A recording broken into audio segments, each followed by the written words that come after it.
Hey friends, welcome to another episode of Limitless Leadership Podcast. In this podcast, we always look for real life heroes and those who are impacting many lives in the field of mental health and coaching and mentoring. Today, this episode is going to be really special because today I have someone who is very known in the field of counseling psychology. I'm not going to talk more about her. We'll listen from her what is her journey and how she can help us to get better insight about counseling psychology. She is none other than Divya. Thank you so much, Divya, for accepting this invitation and coming to our podcast. We are really glad to have you on this podcast. Thank you so much. You're welcome, sir. Thank you for this opportunity to get me here. Awesome, great. So, before going into professional life, I just want to know that how it has started. I mean, who you were before becoming a psychologist, and from where this thought comes to become a psychologist. Who inspired you? Sir, so to be very frank, there was no inspiration as such in terms of a Okay. person, but it was just the process that led me here. So after I completed my class 12th, I was preparing for law entrance. My Mm-hmm. scores were not great, and I decided to go ahead with a graduation because I really didn't want a break in my education to take a drop or prepare further and so on. And then in my 11th, 12th, I had psychology as a subject. So that was what I took in my graduation as well. Psychology, economics, and English literature were my three subjects in graduation. And then when it came to a specialization, I was at the crossroad of choosing between psychology and economics because both of them fascinated me equally. Okay. And it was just that I got into psychology. I gave an entrance interview. It was a tough process, so I somehow cracked, and I was one of the first people who got into psychology for my graduation because there were limited seats, Awesome. and I really didn't want to Right. give up on that. I then joined my major. I mean, I continued my major in psychology. And later, when I had to pursue my master's, I was very clear that I really didn't want to go into the corporate setting and take into account industrial organizational psychology. So I was again confused between clinical and counseling. And my main motto was to listen to people and not to actually label them with a diagnosis, Okay. and to help them deal with real life challenges, because more or less we all face concerns respect to an empathetic listener. We don't have people who will listen to us, who will be there non-judgmentally, and I wanted to be that person, and hence I went ahead pursuing counseling psychology. Awesome, awesome, great. Huh? You have a strong reason and why to choose a psychology. Just want to know what were that turning points in your life. Is there any experience or any, anyone who you come in connect with, or any case you heard, and from there you felt I want to choose counseling psychology only.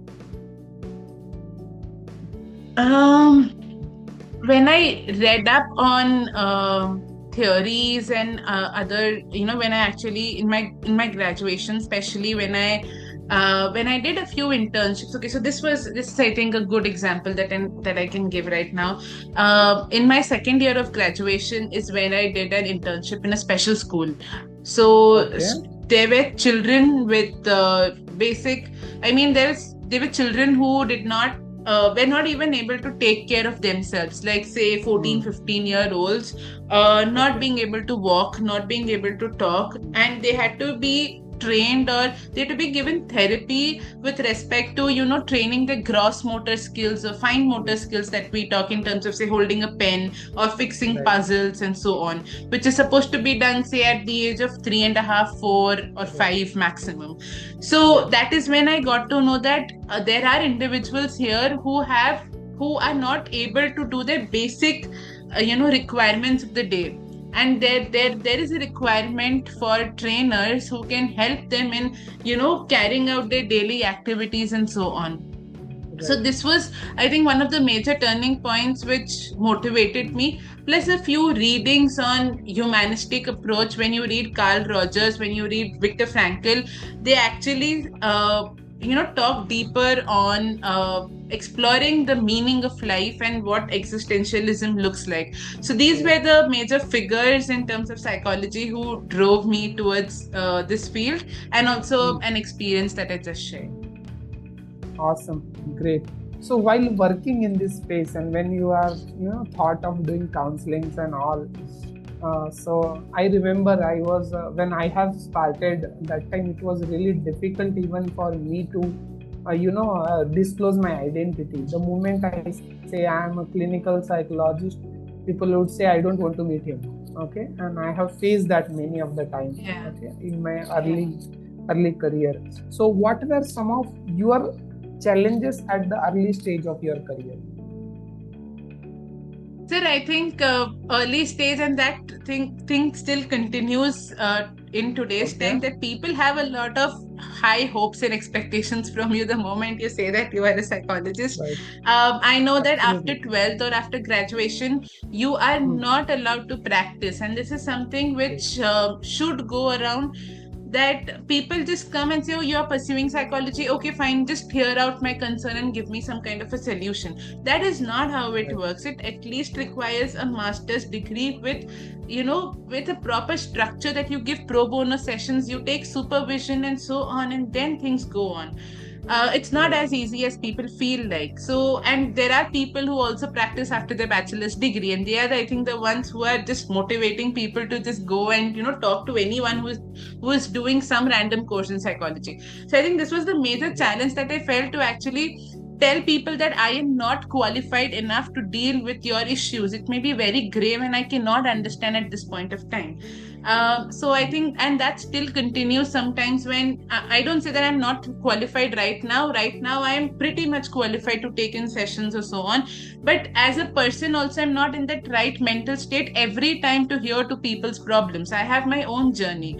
So that is where I think it becomes very difficult, that, okay, I'm attending a party and there people are like, oh, you're pursuing psychology, just hear out my concern.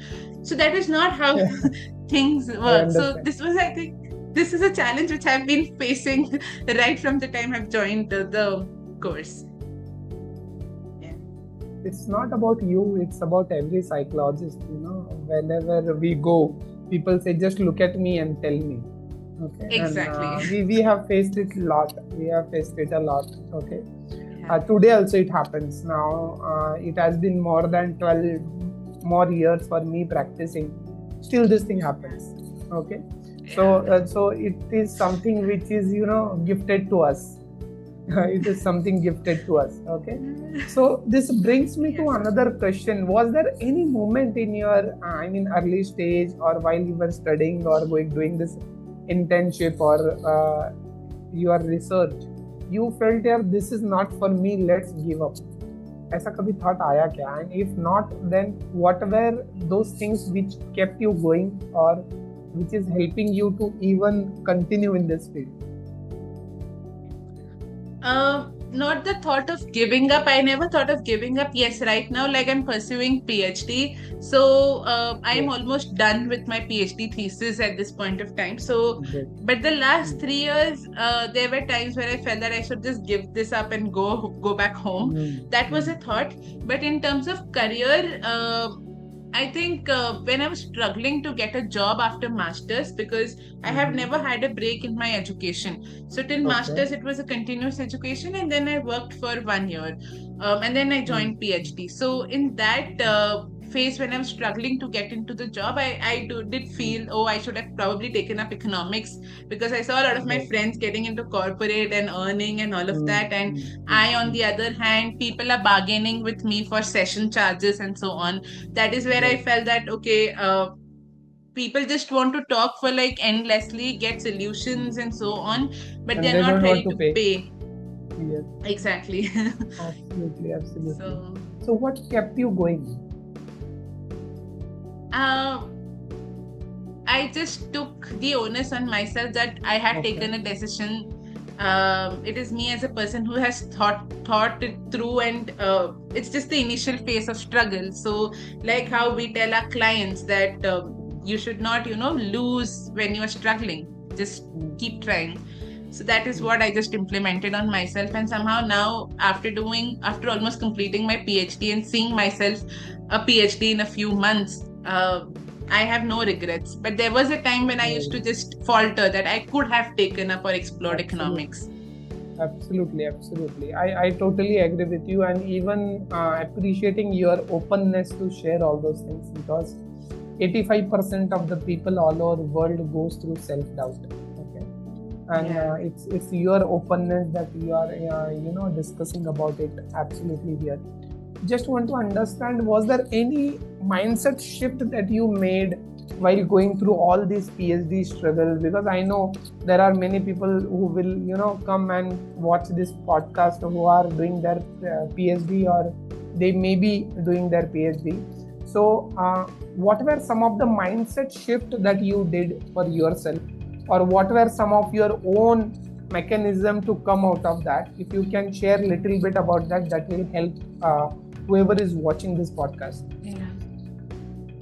Sir, so not respect to the subject, because I never faced any challenge with respect to subject. There are two things that in the PhD process, if you want me to emphasize. The first day when we joined PhD, the dean of our research, he basically said that PhD is a very lonely journey, and there will be several point of time where you will think that, okay, let me just quit and go back home. And dropout rate in PhD is very high, very, very high. So he gave a few statistics. Apparently 1/4 of people who register end up complete PhD, something that he talked about. So initially you are in that young phase where you just don't understand. It's a new place, you explore the university, you don't understand what people are saying. But then later, as you actually sail through, you realize those words really hit me hard right now, because every time you fall, you only know why are you falling. Every time you rise, you only know how are you rising.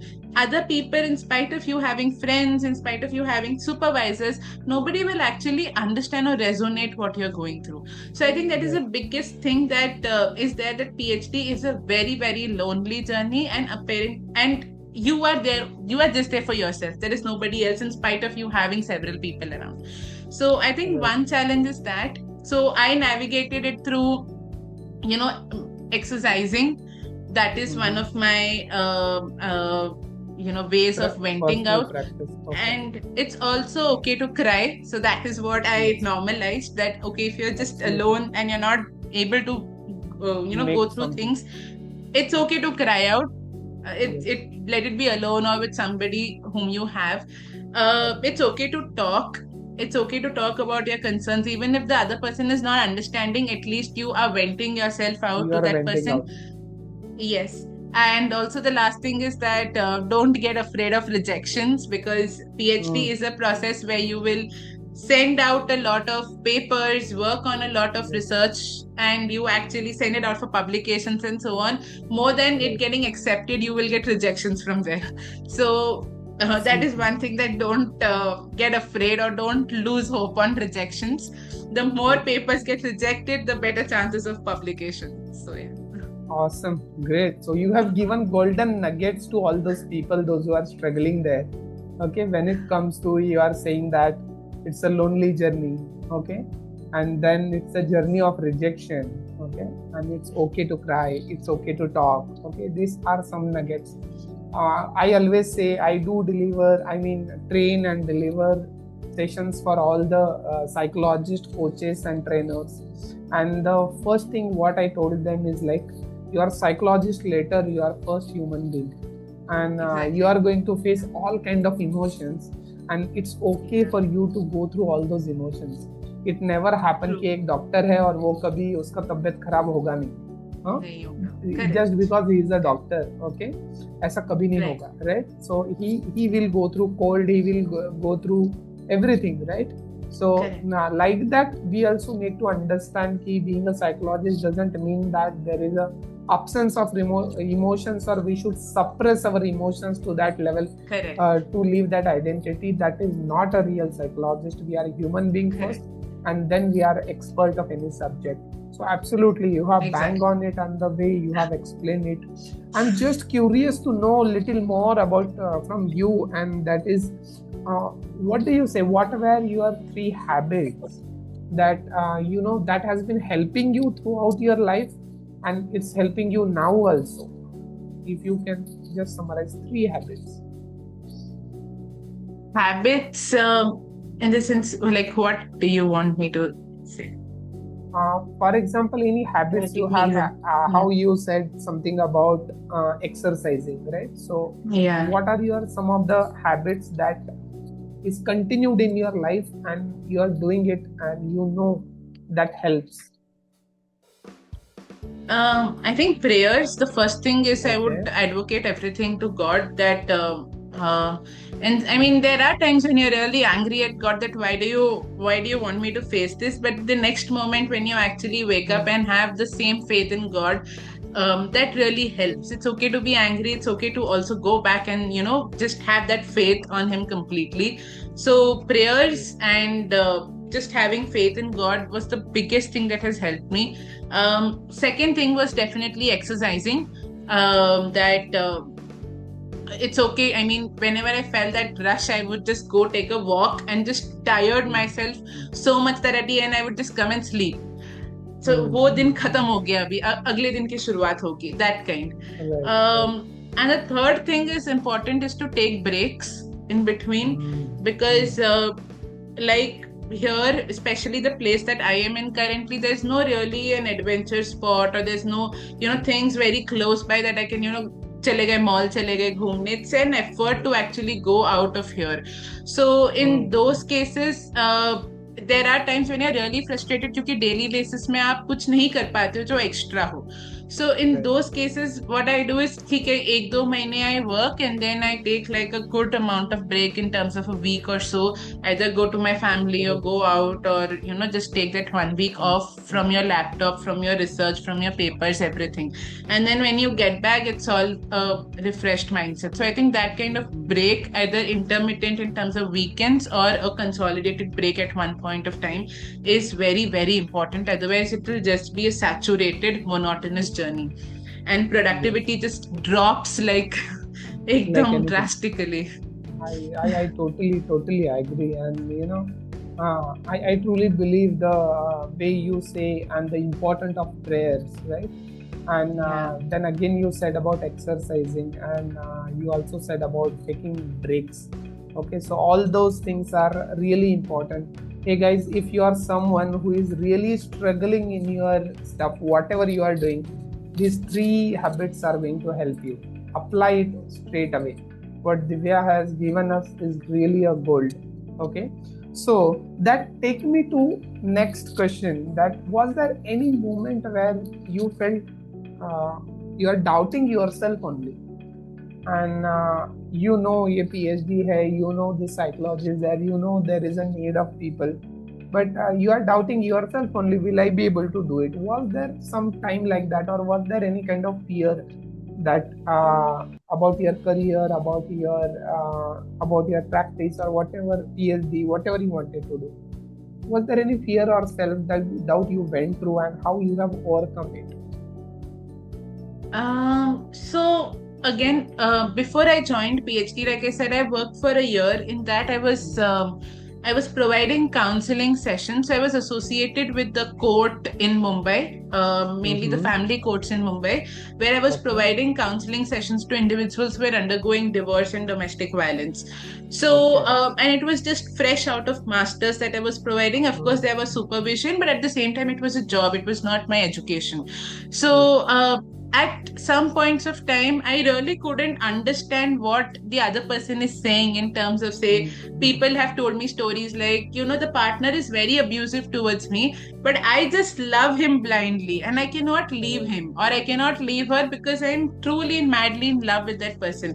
And though I would empathize with that person, but I really couldn't understand that, okay, because I coming from a position where I am educated enough, I know my worth, I would never compromise on my self-respect in any relationship. I really couldn't help them convey the fact that, okay, prioritize yourself over the other person. it's okay to let go of such a love which really is devastating you.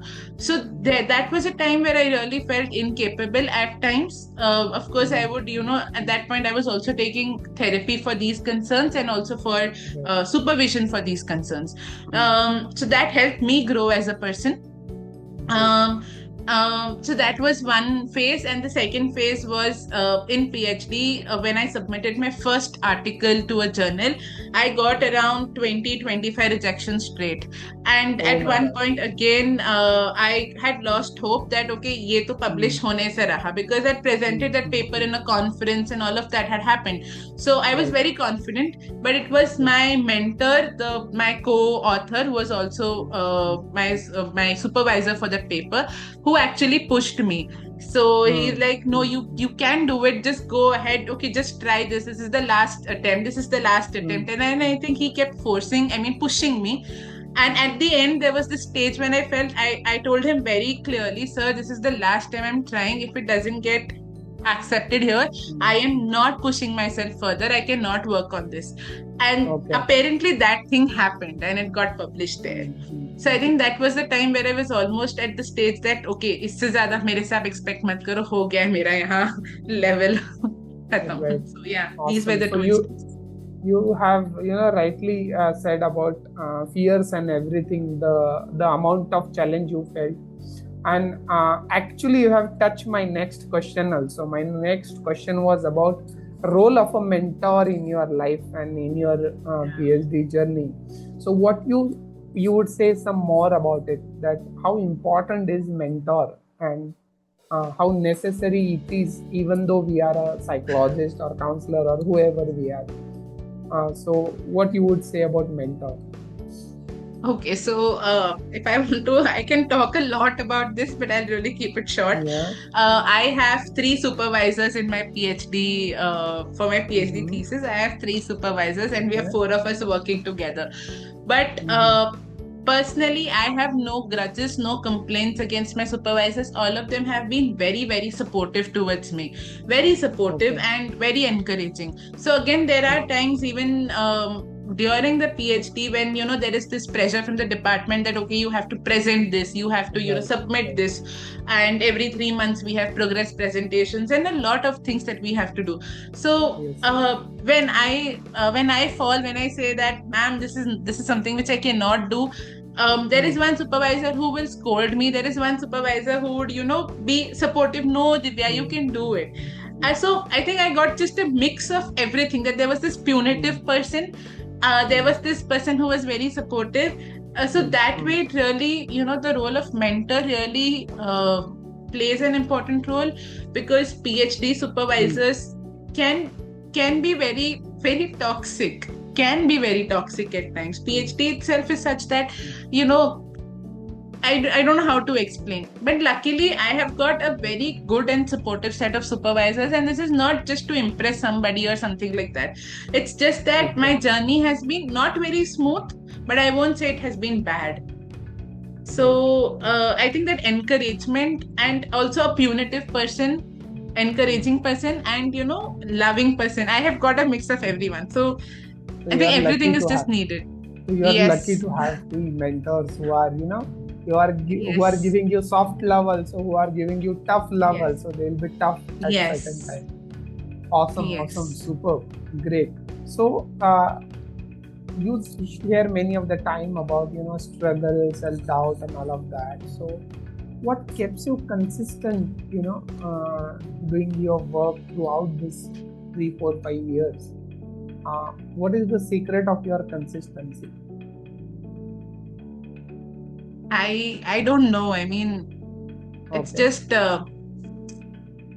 my decision that that has kept me going. That okay, so I have decided to pursue this. I will not drop it. That persistence. So you mean to say that never giving up, that attitude is there in you, and that is helping you to be consistent? Okay. What more? I think just this, and when you're extremely negative, just look at what positives you have. So I have had friends who used to tell me that, oh, you are lucky that you're pursuing a highest degree. And we never got a chance either from the family or from their own mental state that, okay, we are not in a position to do PhD. So just that I got this opportunity to do it and to complete it within the respected time frame. So I think I should just appreciate the जो मौका मिला है उसको मैं appreciate कर लूं and then just go ahead with it. And it is also a kind of a thing that, okay, when I have decided that I want to pursue this, I should, I think, complete it. So that zeal was there. Like I said, it is not that never it crossed my mind that I should quit. But one more thing is that I never made a decision when I was too emotional. So when I was very emotional and I used to feel that, okay, I think I should just quit, wind up and go back home. I used to just let that thought go and say that, okay, I think it's become evening, I think it's become night. So right now I cannot move from here. Let me just wake up tomorrow morning and see what happens. So in SFBT, we have this, it's a therapeutic technique where there is this miracle question that you ask, that what if you wake up the next day and something miracle happens? So that was something that I practiced on myself by tailoring it ki, theek hai, kal subah hone do, let me see the sun and then decide. And सुबह फिर I used to be back to normal कि चलो आज का दिन शुरू हो गया, let me continue my day the way it is. So it is just tricking your mind. Right, absolutely, bang on. You have rightly pointed out, and there should be some practices for our own, because I always believe and I always say that being a practitioner psychologist is always about people will come to you only with the problems. No one will come and share with you, I am doing great, how are you, correct. And are you great? Completely correct. No one will ask that. Everyone will come up with some of the issues, and they believe that we are the one who will soak everything, and who will understand, who will guide, and who will do everything, and true, even they feel will never get affected. Okay, so that is their, I mean, very crazy expectations sometimes I see. But that is the beauty of this profession also, right? So any failure, you mentioned about so many research paper, you mentioned about so many rejection. Was there any rejection or any failure that was the biggest lesson of your life, and that day you thought after making that blunder that I'm not going to do this again no matter what? So do you remember anything like that?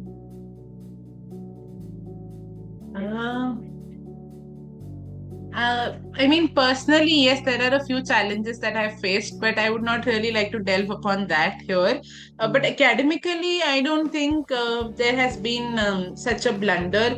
I think the one regret that I have is I could have attempted for the NET exam that is there, the eligibility test and JRF that is there. That is one thing that I really regret upon, that probably I did attempt once and I failed.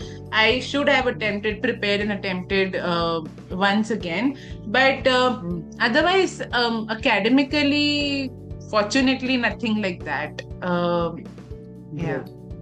No such failure. Awesome. That's awesome. Great. You have so your friends and everyone says that you are lucky to have this journey, right? Awesome. Great. So what I would like to know, this podcast is about tapping into your limitless. Okay. So was there any limitless moment in your life where you felt कि ये नहीं हो सकता है, and it happened?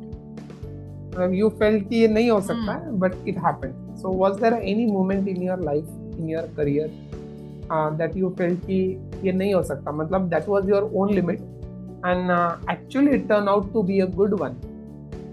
तो ऐसा कुछ याद आ रहा है आपको? Any limitless moment in your life? I think it again comes back to the fact that I got into a PhD, and also the fact that I'm in the interior parts of Haryana. Basically, the university is very good, but I think surviving here is very very difficult. So 3 साल मैंने निकाल दिया with never thought that I can stay in such a place is, I think, the biggest achievement that I can say here. The fact that I've learned a lot of skills staying here. I mean, घर पे रहते हो तो आप बहुत skills नहीं सीख पाते हो, the independent life that you have, where you have to manage a lot of things. So that was again a very big Right. personal development that I have had, that I've learned a lot of things, and I never thought that I will be able to cook at some time. So that was again an example that I can think of. बस बाकी तो Okay. academic related जो भी था, I have shared So about now you are able to publications cook and for others. yourself? Yeah. It may Awesome. sound very trivial here in the No, podcast, not at but all that is, I think, trivial. Yeah, for each one of us, that limit is different. Okay, and yeah, for us, that is a Everest, and if we climb that, yeah, that itself is an achievement. My mentor always yeah, used to say that, Suraj, go and sit with a person, and you will find him or her a warrior in her life. You know. So yes, sir. we don't need to compare it with anyone, but having really warrior in your own term. So what do you think? What are some of the common mistakes that student does? Those who are pursuing psychology, what are common mistakes they do, and they suffer from it? Why so the dropping rate is so high in PhD? What are some of the common mistakes you think they are making? In PhD or in psychology? Both. Okay. I think in terms of psychology, the first thing is that we need to be more professional, and we have to keep a limit on the educational qualification. I feel that, like I said earlier, that any person who is doing a certificate course and who is doing a bachelor's degree cannot assume the role of a psychologist. That is for sure. And even if you have a master's, say in clinical, and you do diagnosis, that is again not ethical. You have to have a licensing. And if you are a counseling psychologist, you should refrain yourself from giving in-depth therapy and all of that. So I think your boundaries and your roles have to be very clear. And if you're really interested in doing a diagnosis and pursuing in-depth therapy, psychotherapy that we talk about, you have to have the essential qualifications, licensing, and so on. So I think that is the biggest mistake that people do. The second thing is that, again, I touched upon this briefly earlier as well, being available for people every time. Just because you are a psychology person doesn't mean that anywhere you go and people start ranting about their problems and you're just there to help that person. I don't say leave that person and go away, because this is after all a profession. But that also doesn't mean that you stay with that person and therapy karte jao uska. वो नहीं करना, because you have your own mental state, and like you rightly said, कोई आके ये नहीं बोलेगा कि मैं बहुत खुश हूँ. People will come up with problems to you. So I think that clarity of mind you should have. Thirdly, when you are taking sessions, it's very important that you walk out of the session after the session is over. So वो closure आप session में भी दो, अपने आप को भी दो, that ठीक है, don't get affected by people's problems, because if you do that, your mental state will just go. You will not be a sane individual. So I think these are a few things that I personally learned and practiced in my sessions. And with respect to PhD, common mistakes that people make is, I really don't know, but I think a lot of time goes with yourself. So self-development ke liye, I think this is the best phase that you can have. Yeah, so I mean, research to hai hi, but also it's a multifaceted development that happens, especially when you're doing PhD out of home. So just having that, and if you feel depressed, there will be times where you actually slip into very mild moments of depression. And I'm not using this word casually, I'm actually using it clinically. In those times, it's always good that you seek help. Help can be of two types again. Just drinking, smoking up, and just forgetting, that is one type of getting out of everyone knows that. Getting out of it. And second one is actually acknowledging the fact that I am slipping into this particular thing, and I am supposed to elevate myself in a constructive manner. That constructive manner can be very different for different people. So identifying what actually works for you is important, and not taking the other route, which is comparatively easier. Awesome, great. Very rightly, you have pointed out all those mistakes which early age professionals are doing in this field, and that brings me to another question, and I just want to know, and this is actually the fire round in which I want you to give me answer in one word. Okay. So, Okay. what would be the one advice that you want to give to all our viewers from your life experience, from your career experience? What would be that one single advice? Persistence. Okay. Persistent. You need to be persistent in your action, in your thinking. What? Both. In both thinking and action. Awesome. Great. So let's start the rapid fire round. You need to give answer me in one word. Okay. What success means to you? Oh God. Fulfillment. One habit you can't live without. Faith. Your biggest strength. Yourself. One book you want to recommend to all the viewers, those who are watching this podcast. Viktor Frankl's Man's Search for Meaning. Answer for this thing. Absolutely. So, fear or faith? Faith. Money or impact? Impact. One word that tells about your journey, like how my life journey is all about limitless. So, what is one word about you? Work in progress. Work in progress. Awesome. Thank you so much, Divya. You have, really enlightened us and all the viewers with the in-depth experience which you felt while working for 1 year and going through this intense process of, facing the PhD and all those rejections and all. Your journey is a truly journey of becoming limitless. So all those viewers, if you are till now, if you are watching this video, I really appreciate your patience as well. And below this video there are going to be links. You can connect with Divya, okay, and you can take her services. You can understand her offering and whatever expertise she will provide. Okay. So thank you so much, Divya, being here with us. Thank you so much. Thank you, guys. See you in the next episode of Limitless Leadership Podcast. Thank you. Thank you, sir.